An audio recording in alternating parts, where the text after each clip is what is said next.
Bang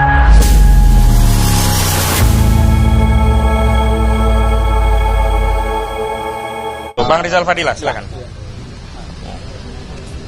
Terima kasih. Assalamualaikum warahmatullahi wabarakatuh. Salam warahmatullahi wabarakatuh. Yang pertama adalah penyelidikan yang naik ke penyidikan itu menggambarkan ketidakadilan atau kezaliman.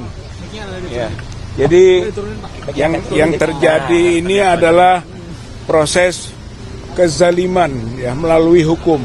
Tapi sebenarnya kita semua tahu di belakang ini adalah persoalan politik. Ini bukan hukum murni. Ini adalah penunggangan hukum oleh kepentingan politik atau kepentingan pejabat politik atau mantan pejabat politik. Saya kira rakyat bangsa Indonesia harus tahu ini bukan kasus hukum. Karena pelanggaran-pelanggaran hukum sudah sangat nyata. Misalnya pada saat pelaporan di Polda Metro Jaya ini, ya, Joko Widodo itu datang dengan sangat cepat prosesnya. Hari itu melapor, hari itu dibuat BAP, hari itu juga dibuat surat perintah penyelidikan. Kemudian juga pelaporannya tadi sudah disinggung, hanya sekedar fotokopi. Kalau kita mungkin punya pengalaman, kalau melaporkan sesuatu di tingkat polsek saja, gitu ya, itu kalau tidak ada yang aslinya ditunjukkan, ditolak laporan itu, gitu ya. Ini di tingkat Polda, bagaimana fotokopi ijazah begitu saja diterima? Saya kira itu persoalan serius loh, gitu, dari pelanggaran hukum tadi. Tapi karena nuansanya politik, maka dianggap sah-sah saja. Tapi itu akan menjadi presiden buruk, sekaligus akan menjadi persoalan ke depan yang kita akan terus lawan. Atas kesalahan hukum seenaknya saja melakukan tindakan seperti itu. Kemudian juga ini penyelidikan awalnya hanya klarifikasi.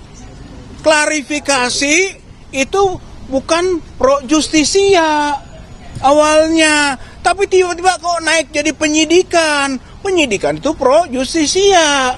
Harusnya setelah BAK, berita acara klarifikasi, itu berita acara pemeriksaan. BAP dulu, pro justisia, baru bisa naik ke penyidikan. Ini loncat-loncat saja ini. Inilah persoalan hukum yang kita maksudkan tadi, bahwa ini bukan hukum murni, tapi ini ada nuansa politiknya. Dan kaitan dengan yang disampaikan tadi kuasa hukum, ya kami sebagai prinsipal mengapresiasi apa yang dilakukan itu adalah satu nafas, satu jiwa antara klien atau prinsipal dengan kuasa hukum. Ini menyangkut perjuangan untuk menegakkan kebenaran, kejujuran, dan keadilan. Oleh karena itu, desakan agar Jokowi datang, Jokowi membawa ijazahnya yang miliknya, yang belum atau kita duga tidak asli, dan disita. Ya, karena itu akan menjadi dasar bagi proses berikutnya. Tanpa adanya penyitaan, maka kita tidak bisa mendapatkan kepastian hukum ke depannya. Jadi ini merupakan persoalan yang sangat serius. Oleh karena itu, seharusnya juga kita menunggu putusan dari proses yang ada di Barreskrim. Karena di Barreskrim itu justru yang punya potensi untuk menjadi terdakwa adalah Joko Widodo. Dia potensial menjadi terdakwa karena bukti-bukti kami menunjukkan ijazah yang disebut asli itu tidak identik dengan ijazah-ijazah lain yang sudah diuji oleh para ahli kita, Dr. Roy, Dr. Rismon, dan yang lain-lainnya. Artinya tidak identik. Kalau tidak identik, palsu. Dan kalau palsu, maka potensi yang harus didakwa, dituduh, dakwa, kemudian masuk pengadilan adalah Joko Widodo. Kita yakin kalau itu dijalankan, Joko Widodo akan dihukum karena melakukan pemalsuan dokumen otentik, atau menyuruh melakukan pemalsuan, atau hal-hal yang kita sebutkan dalam pasal-pasalnya. Yang jelas, kami akan yakin dan terus berjuang bahwa pembuktiannya nanti terlihat, yaitu Joko Widodo menggunakan ijazah palsu yang diawali skripsi palsu dan kepalsuan-kepalsuan lainnya. Allahu Akbar. Assalamualaikum warahmatullahi wabarakatuh. Bu Kurnia, silakan Bu Kurnia.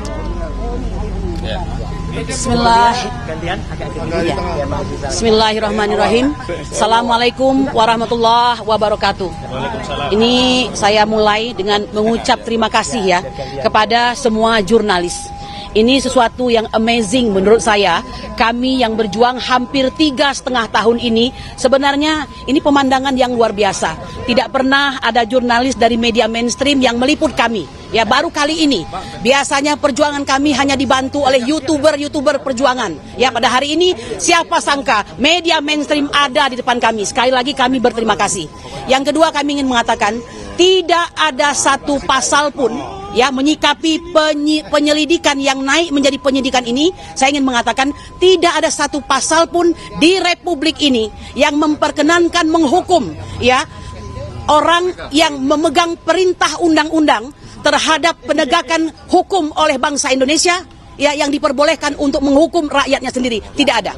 Ya, karena itu anggapan bahwa kekuasaan selalu benar itu adalah suatu kesalahan.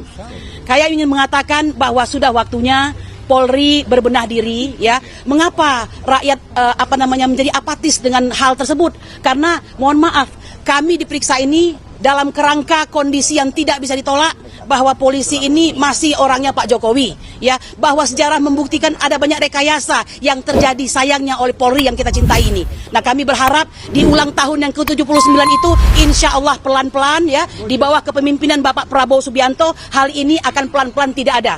Nah, tapi dengan naiknya penyelidikan menjadi penyidikan agak memberikan perasaan yang luar biasa bagi kami. Kami mengatakan bahwa sesungguhnya mantan presiden itu ya, mantan presiden itu kalau diibaratkan sebagai raja, the king can do wrong ya, bisa saja berbuat salah karena mereka bukan nabi, dia bukan malaikat, dia bukan orang super, dia hanya eksekutor mandat rakyat.